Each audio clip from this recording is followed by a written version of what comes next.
Ben sana bak seni anlatsam da sevgili, yine de anlamaz biliyorum beni. Özledim oysa ki o masum gülüşleri, dönmezsin bilirim yine beklerim seni. Müebbet bu sevda, tutukluyum ben sana. Kahverengi gözlerin geldi yine aklıma. Kaç kere içmişim gözlerine burada. Kadehler kalkıyor yalan olan aşkına. Bedenim yoruldu, kalbim ise sızlıyor. Nedense sensiz hiç günlerim geçmiyor.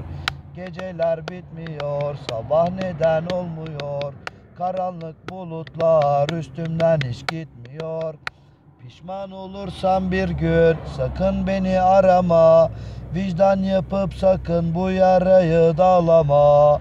Açsan da yürekte kapanmayan bir yara. Gelsen de inanır gelirim koşa koşa. Şerefe kardeşim, şerefe dostlarım. Bu gecede oturur bir köşede ağlarım. Bensiz o mutluysa yaşadıklarım reva. Kıyamam ben ulan, hakkım helaldir sana.